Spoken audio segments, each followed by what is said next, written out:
Good evening. We're going to dive into a TV show today, and good luck to us. Welcome to the HolmFront.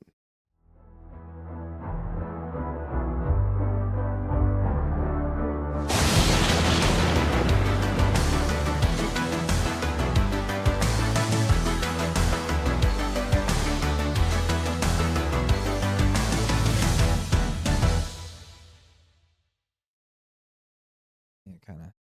Hello. Hello, welcome to the weekend. So Does that mean this is a Thursday episode? this is a Thursday episode. Yeah, remember we're gonna. Anyway, Okay. I'm Tyler, your host. Here at the HolmFront, and obviously to my right, as always, is my overly artistic friend Mitch. Mitch, thank you for joining me, and I'm sorry. It's all right. So we've been through a couple of doozies on this channel. Yes, we have.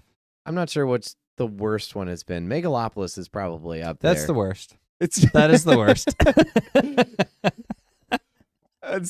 Oh my gosh. That was not good. Because there was that one. There's Descent 2, The Ring 2. Oh, yes. Ring 2 and There's Descent 2 are Rise of equally bad. Skywalker, Last Jedi. Mm-hmm. We've got a good list going of absolute garbage. Yeah. And we just...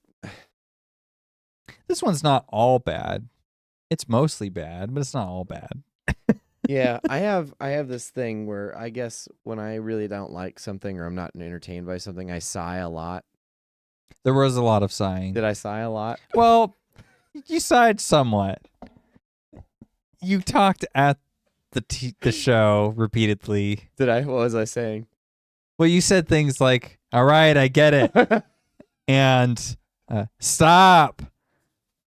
And oh my gosh. Those There's a lot of that. A lot of those.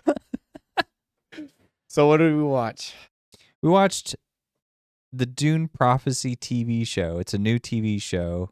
It's meant to tie in with the new Dune films by Denis I think Villeneuve. it's Villeneuve or Villeneuve. Something Villeneuve. Like It's not wave. There's no wave in there.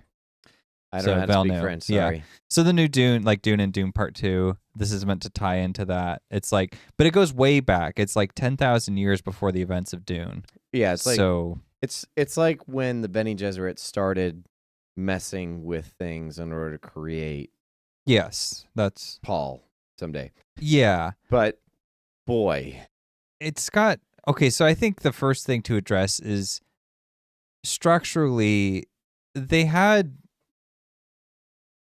So they're going. It's going to be tough to talk about because at the same time it gave us a lot to say and also nothing to say. So this is going to be a little bit more like impressions. Like we literally just finished watching it. Yeah. So it's going to be half we impressions, finished half and review. walked straight in here, so here we are. And this is like something new we're trying because we don't usually review TV shows, but we're both big fans of the new Dune film, and that's like a big talking point right now. There's actually been a lot of TV shows in recent memory that have not been doing tremendously well, like the movie tie-in TV shows, but we've not been talking about them very much, mostly because I don't like TV shows, really. I mean, I like, my favorite TV shows is like, Star Trek, like the original Star Trek. Yeah, baby. Gilligan's Island. Twilight Zone. 24. These Walking are Dead. the Walking Dead. Walking Dead's great. Show. Great show. Game of Thrones up until season. A certain point. Yeah. So this one, yeah, we give it a try. We're going to review the whole thing, so you can look forward to more episodes like this where I just belabor and delay. Where we have a really hard time figuring out what to say. Well, okay, so let me start with this then. Okay. Neither one of us has liked this concept, The TV show tie-in? the tie-in specifically. Yeah, I right? hate So it. if you're just a TV show, great. If you're just a movie series, Yeah. great. Doing the whole like mix-up thing gets old. Like I hate it for Marvel. I mean, I don't like Marvel movies in general, but I hate it.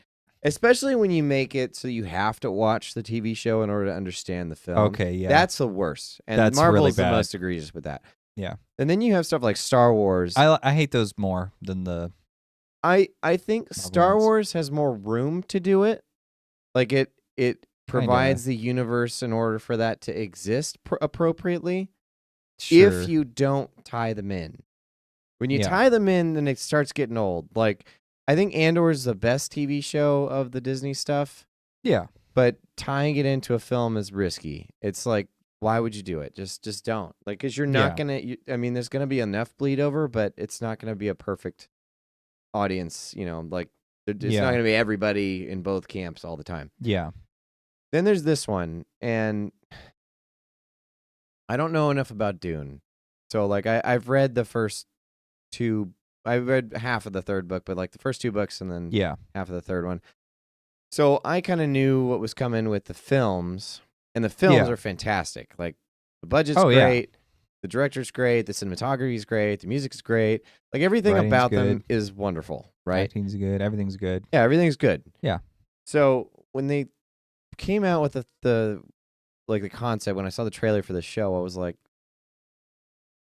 what are you gonna do with this? I mean, I was really apprehensive because like the quality of the film is so high, you're just not going to copy it with a TV show. So I was already kind of worried there.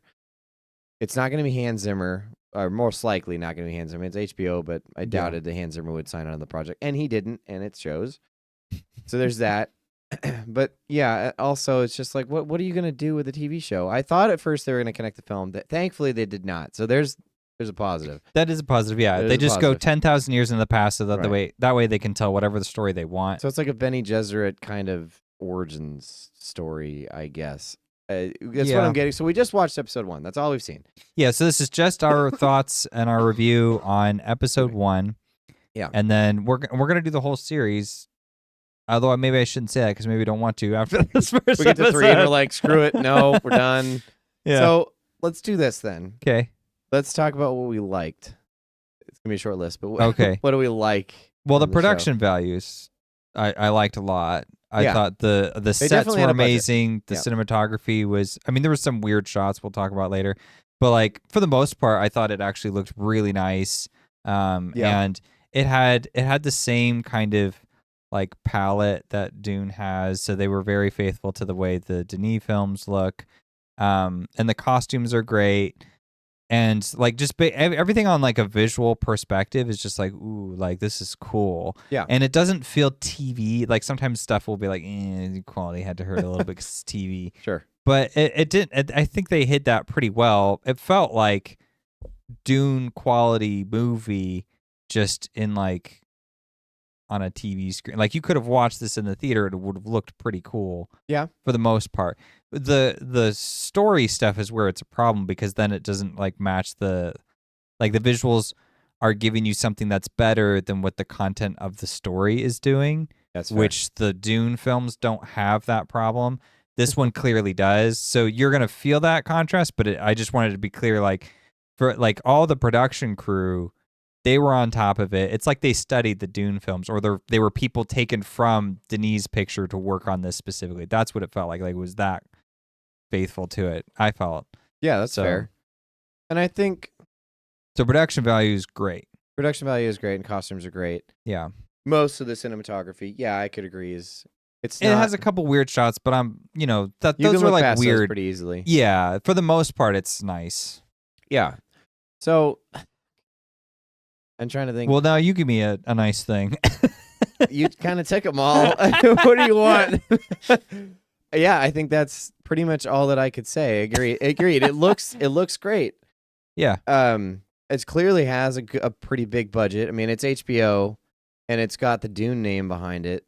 And so, I'm assuming that probably a lot of people that worked on the films, at least within the special effects department and maybe the costume department, I'm assuming they had a lot of those. We haven't looked into that because I don't think it's necessarily that important. But it is. The problem is that is the only things we can praise necessarily. Yeah. Because even you have a heavy hitter, I guess, in Mark Strong, but yeah. And then there's the lead actress, I don't remember her name, but I've seen her before at other stuff. She's not exactly an unknown. She's not horrible.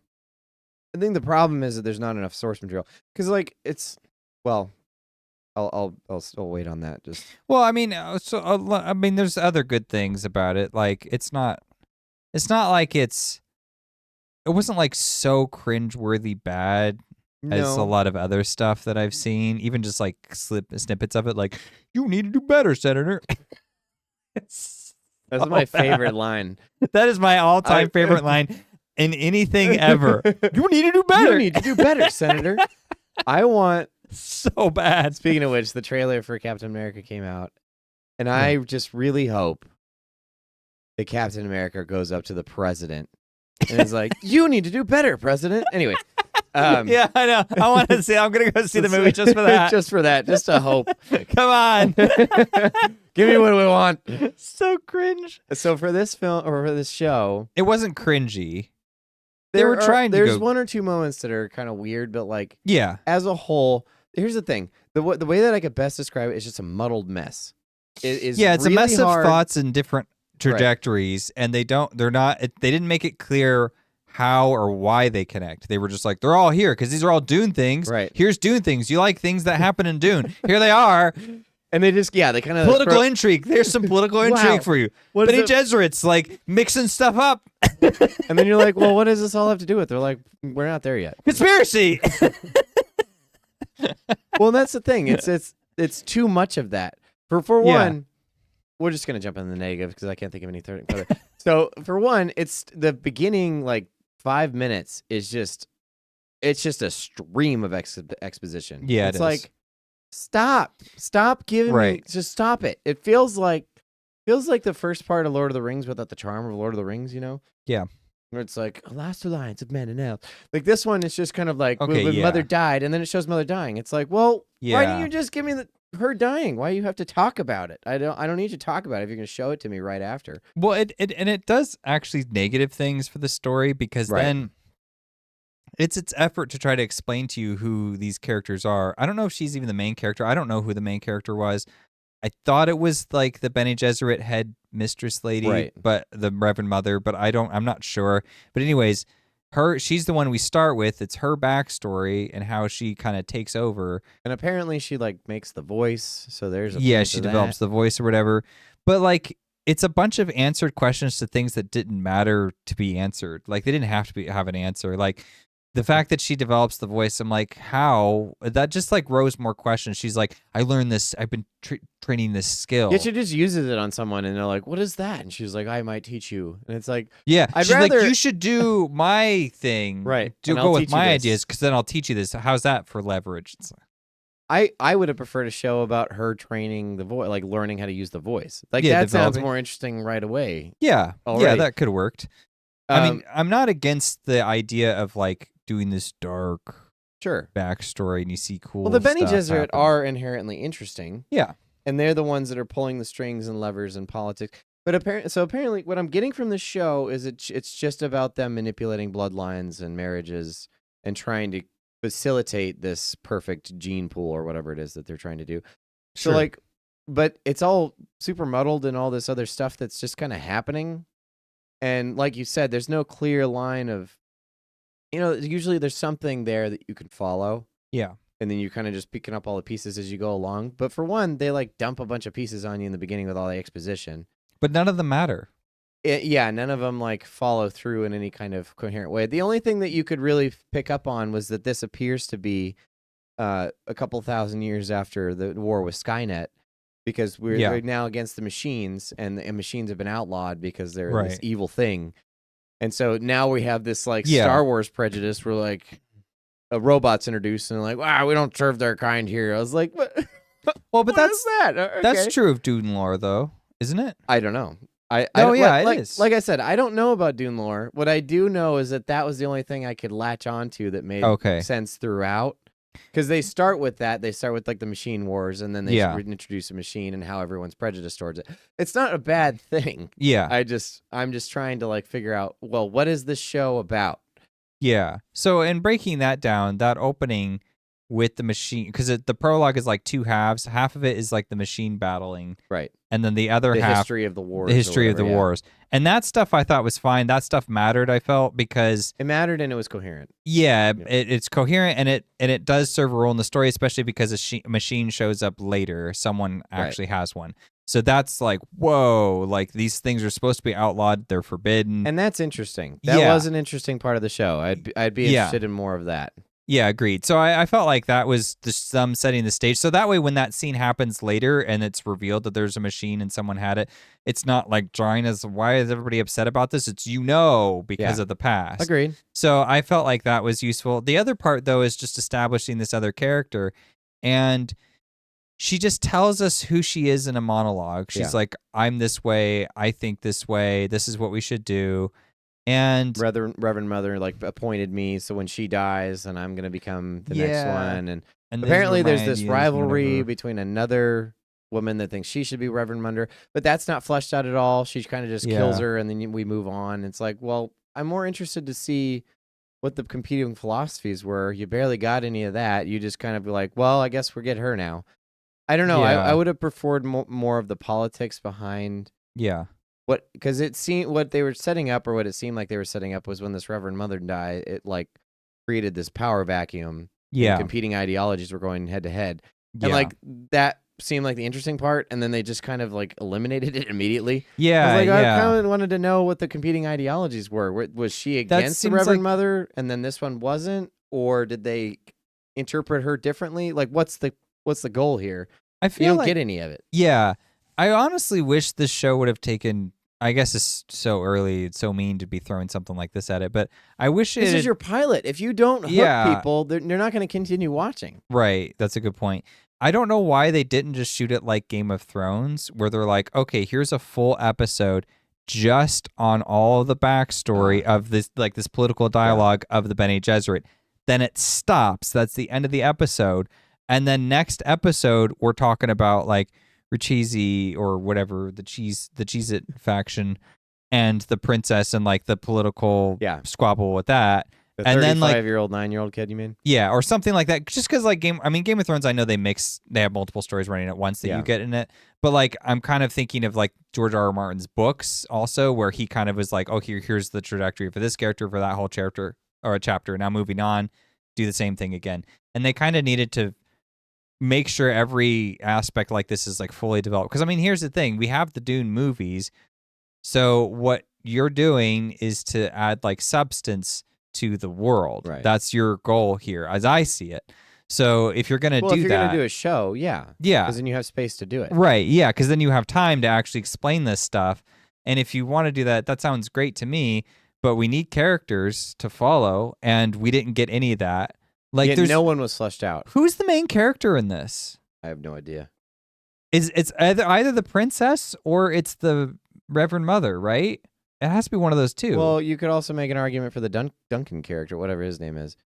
I think he's Duncan though. He's not the main character. Oh, it's Desmond, is it? Is it Desmond? It's like, let's make it similar. It's like, what's a name that kind of sounds like Duncan, but isn't Duncan? Well, okay. Well, Duncan starts with a D. Yeah. So let's try a D.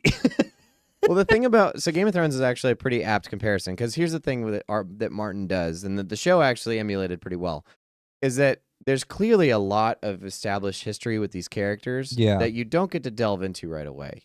But they set up a scenario that helps build a couple things. So for one, it helps build the political climate of the world, right? Because first, the king is coming to ask Ned Stark to be his hand. Yeah. So it establishes that a hand is needed, that it serves the king, and that the previous hand had died. Yeah. So there's that. There's also establishing the history between the two characters of the king and Ned. Yeah. So that gets to be explored when they get there, and the interaction that they had. It also expands that Ned has responsibilities and what those are in the North. Yeah. So it does all this stuff without necessarily explaining everything. They just say, hey, the king's on his way, and then they speculate as to why, and then the king offers him a job, and then they go down to the crypts to look at Lyanna's tomb. Well, it's the call to action, the call to adventure, like something is introduced to take them out of the ordinary world. And if I don't know who the main character is, it's really hard to assess whether or not they're doing it correct. And like, Game of Thrones doesn't really have a main character either, well, but we start with Ned, exactly. But the way that they get away from that is when they kill him at the end. Sorry, spoilers. They kill him at the end of the first season. Right. They've now unleashed themselves from a main character, so you can follow multiple. Right. But you get a whole season with a main character. You do get for a the whole most season, part, right? And Ned he's twofold. or he's got two main purposes. One, he has a connection to the past. So he is a window into what brought us to where we are directly, because he's been involved in everything major in that world, right? He was the one that walked in and took the throne for Robert, etc. He was the one that was a brother to who started the war in the first place, etc., etc., etc. So, and we know the baton's going to go to Jon Snow at some point because he's the hot young guy. So right, it's determined by attractiveness specifically. But then he's also involved in all the main conflicts going on moving forward, and so he kind of gives you this dichotomy, and then he kind of ramps you off into the rest of the season. Yeah, exactly. This show. That's what I was saying, like a full episode on just the Bene Gesserit, so I got them freaking figured out. Without like complicating everything, you know what I mean? Yeah, it should have been them, because there's a scene where one of them comes up and is like, all these houses have asked for truth sayers, and then she determines which ones get them and which ones don't. I was like, see, that's interesting. It is. See, now you're establishing the Bene Gesserit, what they do and who they are and how they do things in the political world. Right. And then you can explain why certain houses don't get them who do and how they leverage that and kind of thing. Because those are the political aspects of Dune that are interesting. Yeah. But instead, they like muddy the waters by actually trying to follow other characters and other political figures. And it's like, well, see, that would be something to do in episode 2, where maybe you go to a house that didn't get a truth sayer, or that, you could follow a truth sayer to one of the houses that gets accepted, or something like that, where it's like you've provided a jumping off point to move in, but they don't. Yeah. And so you're just constantly like, what am I watching? What happened? Where are we? I have no idea. They don't do a good job of establishing like each individual like storyline that you're going to follow. Because again, going back to Game of Thrones, when it introduced Daenerys to us, it's not even clear. At least I don't even think like the first, like I forget now because it's been a long time. But you actually see her brother and her mom or something like that Not talking, or her dad. It's like, but it's her brother talking with someone. He's talking with someone about her, but it's like, it's not even her. Oh, yeah. And that's like the part that's most interesting is that they talk about her and they're just like, we're selling her off, whatever.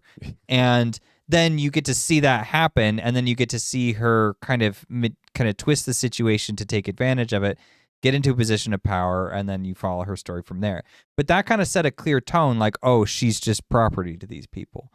And this had an opportunity because there's actually something similar happening where you have this princess marrying this prince, but the prince is like a 9-year-old and the princess is like 20-something. And they talk about that too. They're like, they're doing this on purpose in order to manipulate the kid because he's too young to know any better. Right. Well, the Bene Gesserit want that. Right. And then the princess's father, he just wants to get this fleet of ships that's somehow going to help him with Arrakis. We didn't see any of that, but I'm just assuming we don't know why or how. Yeah, we don't know what the conflict is. This deal will happen. But also the princess is going to go get Bene Gesserit training, and that's a source of conflict as well. But she's not there yet. Which I also thought was weird. I was like, so she's supposed to marry him and then go get training? I mean, I guess that makes sense because he's 9, so they were thinking to themselves. But it would have been nice to see like the Ricchese father like discuss this whole conflict. Sure. From their perspective, so we could get what they were thinking instead of them just being like these unknown people in the room. Because like you compound the situation where you're like, okay, so we don't see the Ricchese brothers, and then you're like, okay, well, like what's happening with Mark Strong and his people? And then when you're there, he's talking with his like Duncan insert guy, and the Duncan guy Desmond is just like, you want to know what happened to me on Arrakis? It was horrible. You don't even want to know. Everything wanted to kill me. Can I have a job? Yeah. I stared down the face of death. And in that moment, I found purpose. I shut down those voices. And then I crawled up. That's what happened. It's human nature. And then we're just done and we move on. And I'm like, how does that help anything? And as confusing Who are as you? this What sounds, were you doing? Why were you there? This is how confusing it is in the show. You're like, what does this have to do with anything? Why do we care? Who is this? So angsty.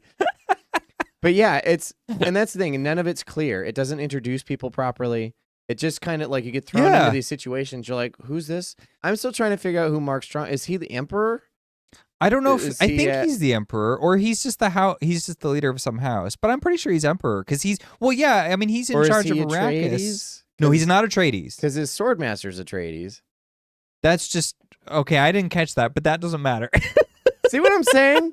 The thing is that you've already set up all this stuff with Dune, the films. Yeah. And so when you're going into it with all this and you know the different houses and stuff, you're like, okay, well, I know what to look for and I'm still unclear. That's a problem. Yeah. That's not the way it should be. Yeah. You should be able to understand a good amount. And you should understand like who we're following, why we're following. It doesn't have to, like, you don't have to give everything away. I mean, even though they tried with a lot of exposition. Yeah. But like, it should give you like a step-by-step process of building a story and building intrigue into what I'm interested. I don't know what I'm interested in this show. Yeah. Because I don't know what I'm following or who I'm following or why I'm following. Yeah, well, it's like they do all these scenes for the wrong reasons. Right. Like that opening scene where she like takes over and like uses the voice to like kill her competition or whatever. I'm like, this is cool. Why didn't this happen at the end of episode 4? Where you reveal something interesting about the character that we didn't know. You could have even done that at the end of episode 1, but it has to be the end. That should be like a because instead it's the prologue. So then we see her acting throughout the episode, and all I'm thinking of, okay, so this is the woman who killed somebody to get into her position, right?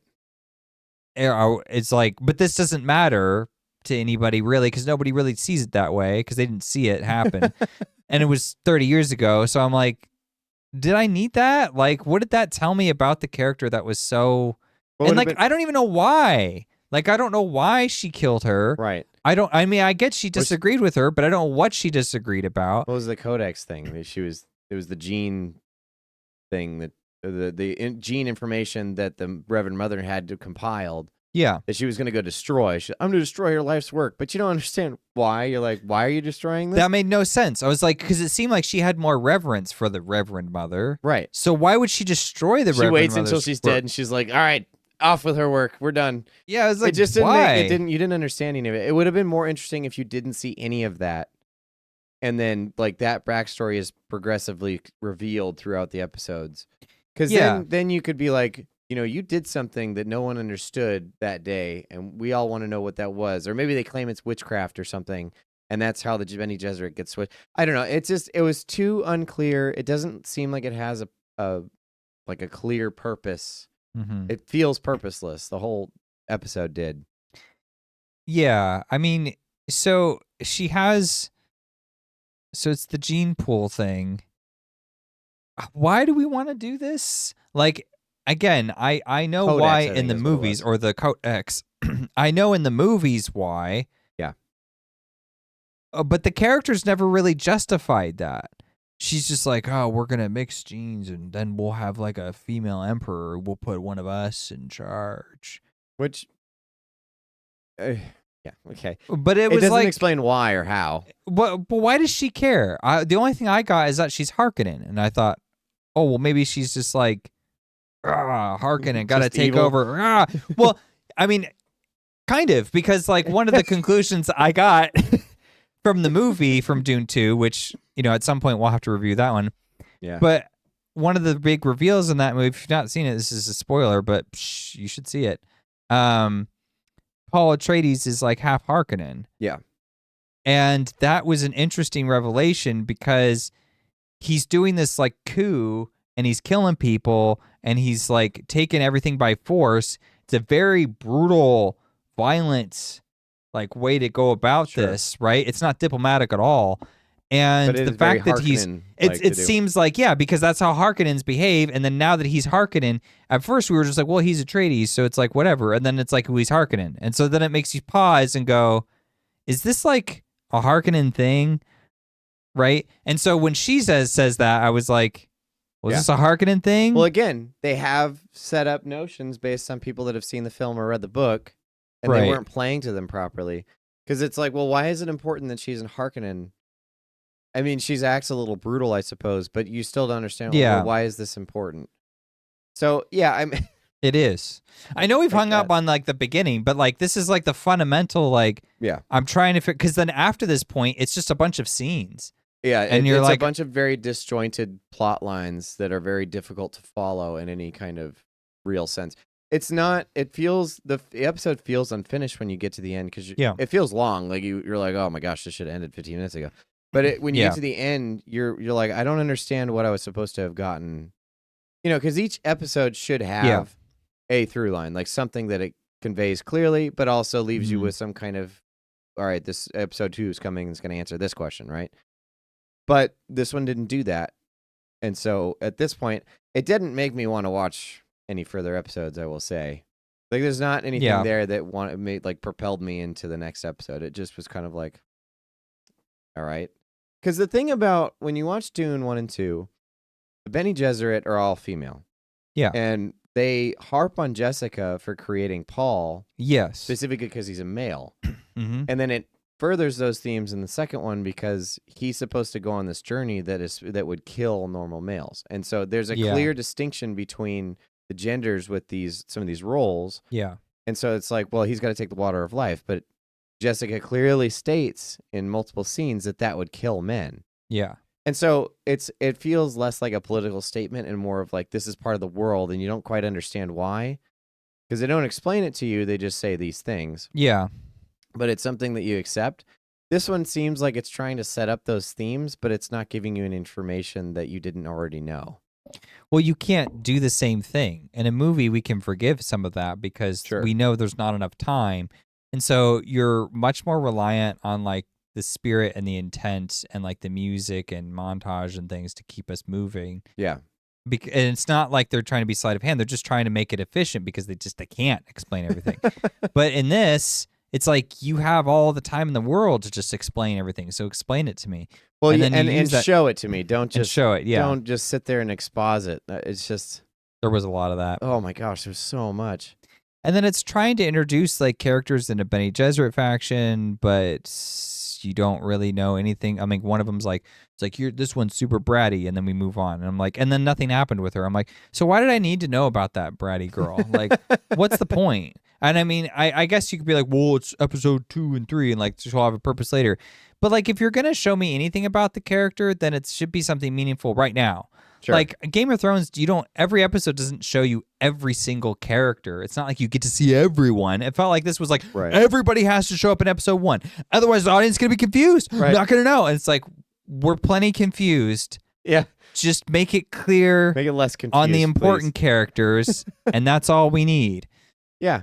I mean, yeah, it's plenty of time to introduce new characters, especially because each time you're introduced to a character. So Game of Thrones does a really interesting thing from most of the characters. I love how we're just talking about Game of Thrones. I know this has changed, but they have this like when another character comes in, it's introduced through the eyes of the character you're following currently, and then it veers off. It does in the book too, where they come in and then you jump off with that person. So you follow someone in and follow someone else out. Yeah, that's good. This one didn't do a whole lot of that either, and so you kept jumping around. Mm-hmm. And you really didn't see how they were all connected to each other. I understand that you have room to, like, as the show progresses, to do all that. Yeah. But you have to also, whatever you're showing on screen has to be important in the moment you're showing it. And a lot of it here was just so discombobulated that you're like, I don't understand why this is important. And if you don't understand why it's important, it's not important. Right. And that's the problem with those visual mediums. So right. It's not emotionally significant to us as a viewer. Right. So there's actually an interesting scene with Mark Strong. He's talking with his wife, and his wife disagrees about the marriage that they're putting their daughter through.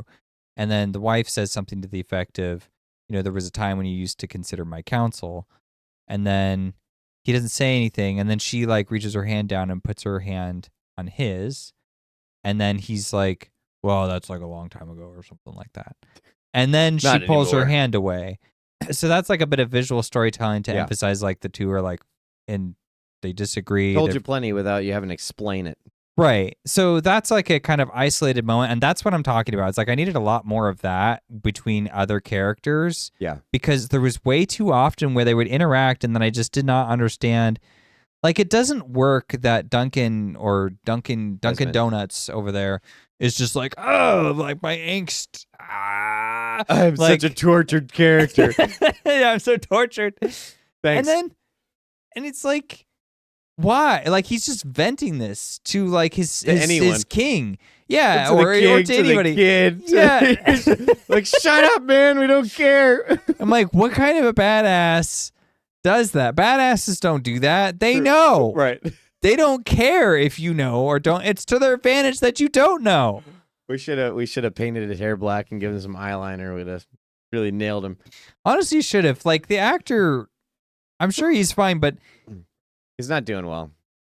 He's weird. The character, I mean. Yeah. And he's deliberately playing him weird, but he's like, yeah, it's like, did you catch that? Yes, I did. All this like weird, like whenever he gets serious, it's just like one eye that's just kind of like, bro, what's wrong with you? Are you okay? Well, they're just like, it's a dark past. I'm like, he just described it to me. That doesn't help. I don't care. I want to know how that is pertinent to the story because it's not currently. Well, and then he incinerates a kid. That happens in this. Yep. He's looking at a kid. He's talking to him. He goes like, and then he's like, Professor X status. And like, yeah. Burn. Yeah, he says something like, well, like, in order for this to work, like, there has to be sacrifice. Yours will be worth it or something like that. And then the kid's like, ah, ah. And then he just starts, like, melting. And you're going, wait, what's he doing to this kid? Yeah. How is that happening? Yeah, why? Yeah. And if you thought that was weird. It's like magic or something? What is this? He's totally magic. And then if you think that was weird, then it flips over and we're with the Bene Gesserits and there's a lady there who's also incinerating now. Yeah. We don't know why or how. Why? She also just sits there screaming until she melts. And it's like, was she connected to this kid somehow? I thought she was with someone else. She was Mark Strong's Sarah, I thought. Yeah. Wasn't she? Yes. So she wasn't even part of that family. Like, she probably hasn't even met this kid. Right? Why is she burning up? Oh, my God. What is going on? This is the point. And we paid attention. We were like, I was energized. I wasn't working out. I was struggling. So we're going to watch episode 2. Yeah.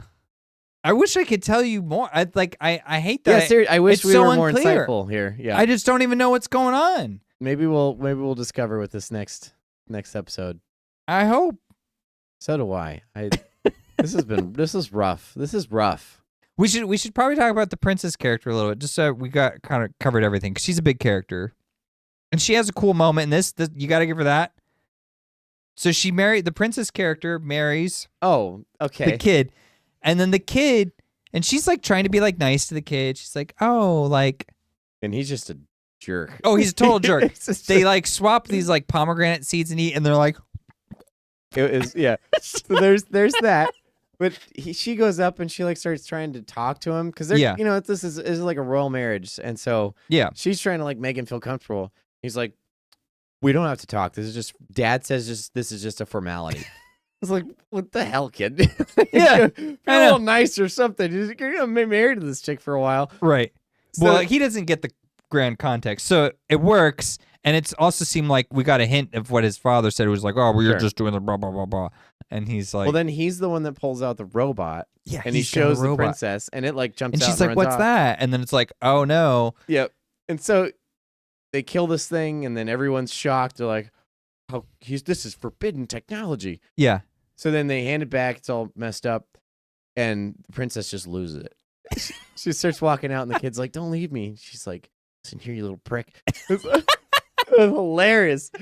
She's like, if you ever pull that thing out again, I'll stab you myself. I'm like, my gosh. This is a very unhealthy marriage already. That was awesome, though. I freaking love that. That was a great moment because it established, like, because we hear her from before. She's like, they're like, oh, he's so young. Like, you sure want to marry like a kid? And she's like, I'll be in power then. Right. It's just more for me. I wish he was younger.